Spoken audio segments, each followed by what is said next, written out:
I want to ask LeBron, what does he mean by there's no party like a Diddy party? I truly want to know. And not only that, LeBron, how many Diddy parties have you actually been to? I'm really curious to know. And is that the reason you left social media? Because all the backlash you were getting for going to so many Diddy parties? It's just pathetic, man. People think this guy's a role model. He wants to defund the police, the most patriot people of America, serving and protecting our country. LeBron, you're a fucking scumbag, and I hope you get locked up in the same cell with Diddy. LeBron James partied even harder than Jay-Z at Diddy's parties. I'm about to make a documentary about him. He once said no party compares to Diddy's. Diddy's parties aren't made for regular people. No phones, no cameras, just NDAs and a room full of bodies. If you've ever been to that house on Star Island in Miami, you'd understand. Now picture LeBron walking in over 6'8", the brightest presence in the room. Before midnight, LeBron had already taken off his shirt and was pouring tequila into people's mouths on the dance floor. And I'm not talking about Savannah. He was surrounded by models from Paris, dancers from Atlanta, and one R&B singer I can't name because she's married now. By 1 a.m., LeBron was standing on the table and the whole crowd was going wild with him. Every woman at that party had their eyes on LeBron. He wasn't relying on money, it was all about presence. When it comes to letting loose, LeBron makes Jay look like a church volunteer. I will send every single one of these parasites to prison and clean the circle up a bit. What impact did LeBron James have at Diddy's party? Hey, everybody know ain't no party like a Diddy party, so. Yeah, that's what's up. Yeah. And what was the public's reaction to LeBron James regarding Diddy's party? Bron! We know you was at them Diddy parties, nigga! We know you was there! We know you was at them Diddy parties! 50 Cent's latest documentary doesn't open with allegations. It opens with a challenge. A question that has quietly followed us for years. How could so much unfold in front of everyone, yet almost no one dared to question it? By revisiting powerful figures like Diddy and global icons such as LeBron James, the film forces us to see familiar moments from a new angle, not as random events, but as parts of a deeper, unspoken pattern. What went unnoticed wasn't a lack of evidence, but a culture of silence, unquestioned relationships, calculated loyalty, and the ease of looking the other way. And when history is left unexamined, one unsettling question remains. What have we chosen to protect, and what has it cost us? Gang, what's up? Ain't no party like a Diddy party. Coming in, shout out to the game, man. Appreciate everybody's flood the comments with ain't no party like a Diddy party. That's a statement that LeBron James wish he would have never made, because now that statement is coming to bite LeBron James in the ass. All right, let's get to this headline real quick, gang. I'm finna show y'all. No Diddy. Investigators reached out to him and they want a statement from him. Federal investigators want a statement from him. What do you mean ain't no party like a Diddy party? No Diddy. It's going down. Watch this game. Let's do some headlines. Look. Let me let y'all see this real quick. It's right in your face. All you got to do is look at the forest and stop looking at the trees. All right, LeBron James' Lakers is becoming clearer and leaves more questions than answered. LeBron James, he left the NBA suddenly with no answers. All right, so it's headline news. What's really going on? All right, LeBron James is leaving the Los Angeles Lakers. Diddy didn't rise solely as an artist or executive. He evolved into a powerful gatekeeper of culture and influence, shaping who advanced and who was left behind. His reach extended through elite gatherings, strategic alliances, and closed circles where proximity meant opportunity and access quietly became a form of control. This is all in 2024, gang. Look at the dates. You can go and verify this yourself. You can go to Google and Google these same titles. All I did was screenshot them for you all's pleasure. To the game, man. Let me see. Okay, so LeBron, because a lot of people say, is this clickbait? Whenever you come on the favorite party, Gene, we got paperwork, we got receipts. You will never get clickbait on this channel. All right. Let's keep it moving, gang. All right, more headline news. LeBron James reveals why he stepped away from the Lakers. Whenever you step away from the Lakers, you are leaving the NBA. All right, that's in the title. He's leaving the NBA, so he's definitely stepping away from the Lakers. More headline news. LeBron James just... In spaces like these, relationships often outweigh contracts, and closeness becomes a form of security. The issue isn't personal, it's structural. When advancement depends on access, silence turns into the hidden cost of belonging, and compliance slowly replaces accountability. The real question isn't who benefited from the system, but whether a culture built on controlled access can ever truly hold itself responsible. I'm with Puff, and he's in exotic bookstores and he's doing shopping, right? He's shopping, getting his stuff and everything like that. So, you know, this is the first time I was ever in an exotic bookstore with Puff. So, you know, I'm giving him his space. He's taking things off the shelves and stuff like that, because they gave him a brown paper bag. When they gave him a brown paper bag, he was just putting stuff in there. So I said, damn, you know, he got to go put it on the counter and, you know, show everybody what he's getting. So as he going, I'm just looking at the places where he picking stuff from. So there's one part he picked up some things from up here on my left side. And then he picked like quite a few of them down. I'm like, you're okay. He put them in the bag. So when I went by there and I looked up there and it said butt plugs. And I was like, hey, yo. I was messing with him. Because people don't understand, you know, we was like friends. He was a part of the same gang. So I'm still gonna tease him. I'm still gonna mess with him and everything like that. I could do that. It wasn't just no security thing. So I say, yo, what are you getting this for? And it said butt plugs, and he was like, yo, can I do my shopping by myself? I said, yeah, you could do it by yourself, brother. And he started walking and everything like that. So when he got I just waited at the counter. So when he got to the counter, he didn't even have to show the guy nothing. He just gave the guy a wad of money. I mean, like, he gave the guy a stack, something like this. And Puff wasn't the dude that carried no 20s and no 50s and nothing like that. And I mean, like, he just said, boom. And we walked out the store. So we had to leave Atlanta and go to North Carolina for a show. You understand? And it was him, this rapper, Sarah, and this other girl. LeBron James represents far more than athletic excellence. He stands at the crossroads of sport, business, and moral influence. His image has been carefully shaped around discipline, responsibility, and measured words, giving his associations a significance almost as powerful as his statements. When a figure of his stature consistently moves within the same elite circles, those connections begin to carry symbolic meaning, regardless of intent.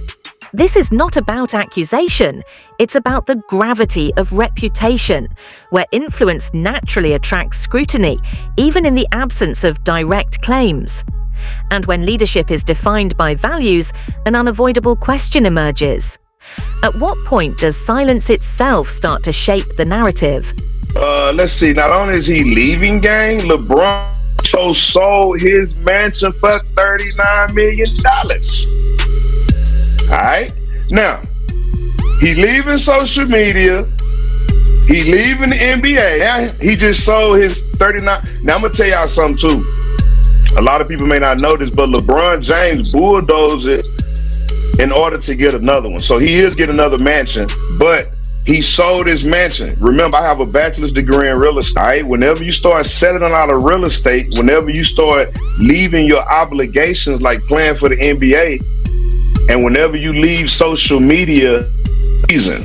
And I think I know why. Party like a Diddy party, so. Yeah, that's what's up. Yeah. So you know, everybody know ain't no party like a Diddy party. Yo, how authentic was that thing on social media when they had LeBron in the maid outfit? How authentic was that? Did you see? Archived moments have a way of returning when we least expect them, not because the footage has changed, but because our perspective has. Words once dismissed as harmless or charming now reappear as markers in a larger rethinking of influence, proximity, and the spaces that shaped them. With time, what once seemed insignificant begins to carry weight as clarity grows and context finally comes into focus. People saying it's Photoshop, but I seen different pictures, bro. I done seen like 7 different pictures of him that's made suit. So that particular picture can't be Photoshop if it's 7 different pictures of him in that particular made suit, unless all 7 of those pictures at different angles is Photoshop. So I don't think a lot of people say it is Photoshop. Shout out to Miss Cat Dog. Just 50 Cent's name being attached to it again. These are two, as everyone knows, the 3 names in hip hop are Jay-Z, Diddy, 50 Cent when it comes to the status of where you could get as a business or a brand. I guess so.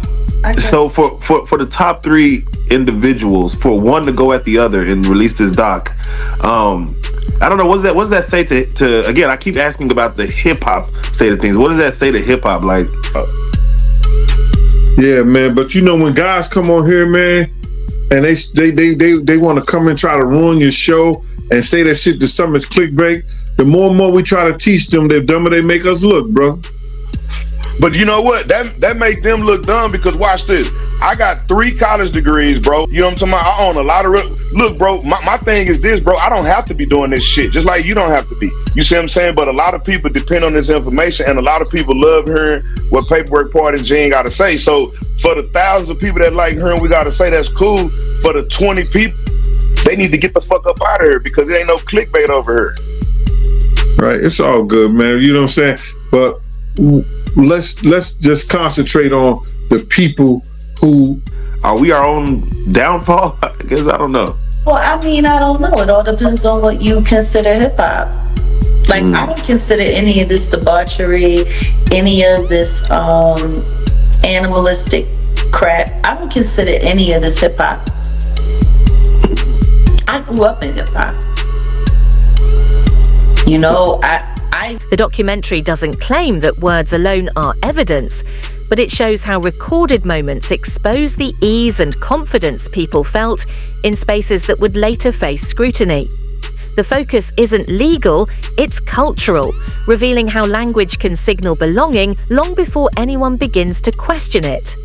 And when perspective shifts and history is revisited, one urgent question remains. Who gets to define the meaning of what was once said when context can no longer protect it? He's been asked to come in, you know, and investigators reached out to him and they want a statement from him. Federal investigators want a statement from him. What do you mean ain't no party like a Diddy party? And bro, I'll be sick too. If I'm at a Lakers game and it's feds all in the front row looking at you, talking about, yeah, we gonna get a statement, nigga. I wouldn't go to the games either. I miss the games too, nigga. Yeah, you talking about, nigga, you think the feds ain't going to LeBron games and saying, nigga, ain't no party like a Diddy party, we know what's going on? Come on, bro. and we don't even know who they said. And then there's certain women's out here that state, I don't know how authentic their statements are, but they're saying that there's tapes with them with A-list celebrities having sex with. Yes. LeBron is an A-list celebrity, allegedly. But no, LeBron is an A-list celebrity. Start off with Diddy basically recording him coming back to New York, recording himself, hiring a camera crew to technically turn himself in. 5 days before he turned in, he came back to New York, based on his lawyer's 6 days. Apologies. Based on his lawyer's recommendation, saying that, of course, he's cooperating. But for him to be recording this, yeah, Mark Agnew Fatfo, I'm calling him. Yeah. Do you think his lawyers suggest? Do you think that's just Diddy hubris, or like what was that as far as him just saying, "I'm gonna record this whole process"? Yeah, go ahead. Yeah. You know who we should ask? We should ask Mr. Busby. Is LeBron James next on the list to be indicted? That's what we should do. We should call Mr. Huh? You got Busby number? Yeah, I got Busby's cell number right here. We should call Busby and be like, hey, is LeBron, matter of fact, let me put the question up. The question for the day, gang, ain't nobody trying to be funny. Will LeBron James be indicted with Diddy? That's the question for the day. Diddy done already been indicted. LeBron James say it ain't no party like a Diddy party. Busby say it's a lot of people on the list that he ain't. When official clarity falters, informal narratives take hold. The absence of a decisive, authoritative account doesn't just invite speculation, it allows it to multiply, not because it's accurate, but because it fills the void. The documentary traces how extended silence let conjecture replace transparency, slowly blurring the line between suspicion and assumption. The result isn't merely confusion, it's collective frustration, where quiet feels like exclusion and rumor becomes a way to engage. And the lingering question remains, is speculation a distortion of truth or simply the inevitable outcome of truth being withheld? That's hard to think. But then if you got the A-listers, you know, you got to realize he ran with that Rat Pack. And I don't even say their names because they said I got their names wrong last time. What's his name? Kushner? What's the other guy? Leonardo? Yeah, his name. Man, I don't keep up with these cats. But I heard that that's not only the tape that's being shopped. There's some other tapes out there, other people too with him. And him doing some things with some other people. So there's quite a few tapes that might be out there, what they're hearing. And I don't want to see the tapes, but I want to know if they're really true. Because if they got if they got some tapes out there and it's with some underage, whether it's celebrities or not, it's gonna be crazy, bro. It's gonna be real crazy.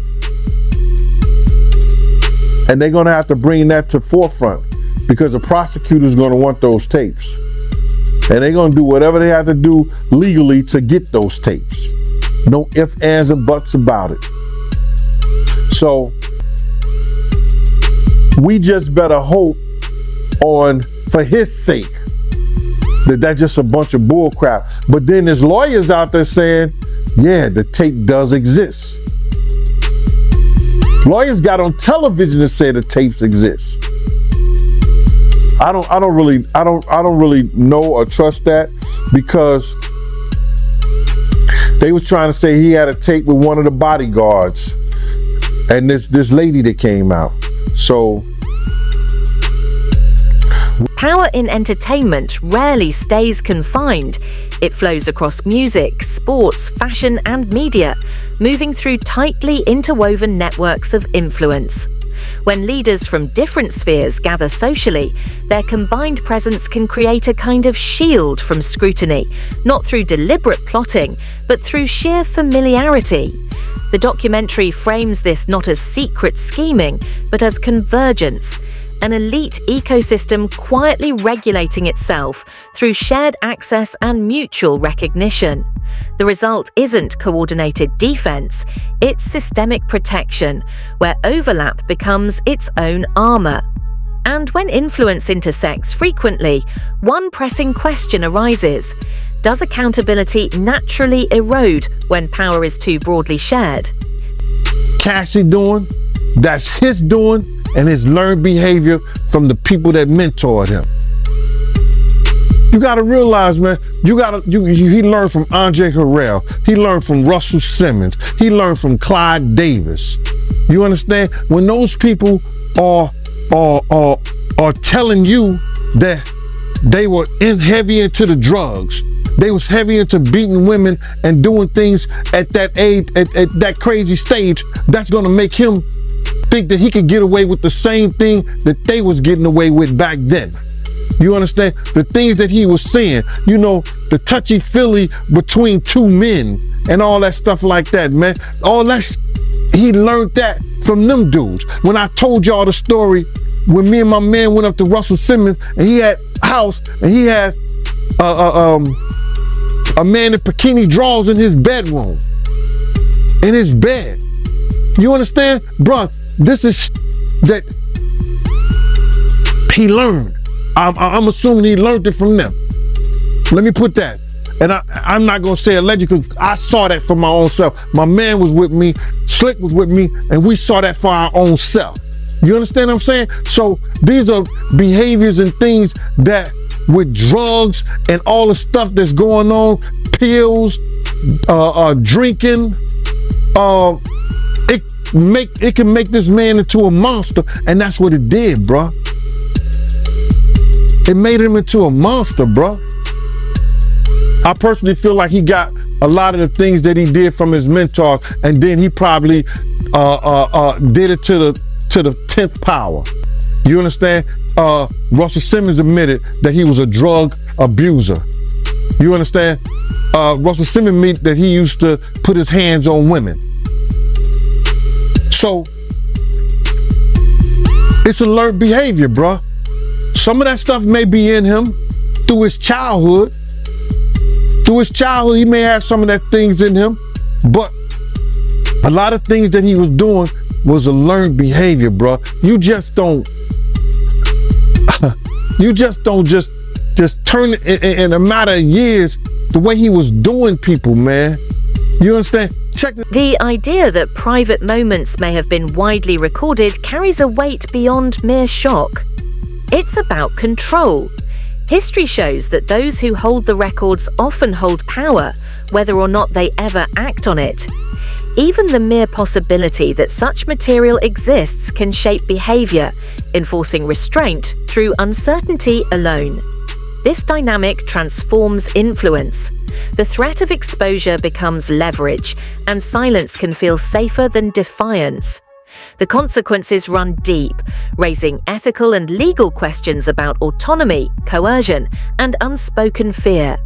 And when authority is reinforced by what might surface, one unavoidable question emerges. Is quiet still a choice, or has it been conditioned? About it is that there was something in that other than baby oil. That's why they took all the bottles. And 9 times out of 10,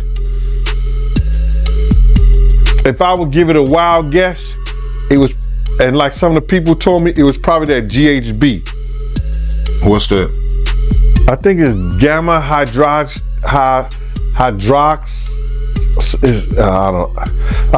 I looked it up, bro. Let me see. See if I can find it. I know this is just showing everything like that, but oh no. Let me. Yo, somebody tap dance or sing or do something. You know what I'm saying? While I'm doing this. Oh, here it go right here. It's gamma hydroxy butyric. What is its effect on the body? It's a euphoria, drowsiness, decreased anxiety, and memory impairment. It works on the nervous system and gives you this feeling of euphoria. So they take that and rub it on her, and you forget who you are, what you're doing. It can also give you memory loss, drowsiness, and that's under the DEA, the Drug Enforcement Administration.gov. Public personas are crafted with precision through consistent messaging, repeated cues, and careful distance from controversy. Yet when a dominant figure within a powerful network begins to falter, those around them face a defining choice: speak, step aside, or remain silent. The documentary shows how restraint is often read as maturity, even as it subtly shapes how the public fills in the gaps. What is lost in that pause is control of the narrative itself, because silence hands interpretation over to others. And when reputations are meticulously constructed, the moment context turns unforgiving, one pressing question emerges. How resilient were they ever, really? Issues about missing all these games, acting like he's sick, this and that, selling his houses and shit. But better yet, will LeBron James be added to the lawsuit, the civil lawsuit? Will it be added to the civil lawsuit? More so than being indicted? Or the list, the witness list. Is they trying to get LeBron to testify against Diddy because of the it ain't no party like a Diddy party? He's been to all of them. You see what I'm saying? He may be a witness. Who knows? They may already flipped him. They may have already flipped him. You call Busby? Somebody said 1-800-Busby. That's not his cell number. Shout out to Donahue. His cell number not 1-800-Busby. You know these thirsty people out there talking about yes. Come on, 1-800-Busby. Uh-oh, somebody said profit. Shout out to Mystery Singer. I like that. That's a real educated word. I like profit. I don't know if he got a profit agreement. We ain't found no paperwork of him having a profit agreement, but keep that in mind, Mystery. Yeah, the U.S. attorneys have to do that. Give him a profit agreement. Yeah, keep that in mind because he damn sure selling property. I know he don't need no money. You only sell shit when you need money. Mm-hmm. He sold. Look, I didn't show you this one right here. He sold the one in Miami too for $18.5 million, bro. He done sold 2 cribs in 2 years. He sold the one in Miami for $18.5 million, and he sold the one in California for $39 million, bro. And he's sick. The documentary ultimately reveals that what stayed hidden for so long wasn't a single moment or person. It was a system sustained by comfort, access, and mutual discretion. The movement from whispers to recorded history doesn't come from sudden revelations. It emerges through persistent scrutiny and a collective insistence that unanswered questions will not be ignored. And then sometimes you would hear a boo boo boo boo, a thump or whatever the situation is and stuff like that. Yo, what's up? Everything good? And sometimes they will open the door. I'm right there by the door. Sometimes you see things you don't want to see. Hey, did they ever try to get you involved? Or not at all. Offer you? Not at all. Puff did it one time, but that's in my book. When he was coming from Dallas, he had the snow bunnies. And I reneged on that. Nah, I'm good. Hey, did you see any celebrities Puffy did any of that stuff with? The swinger stuff with? Yeah, I did. Tell me about that.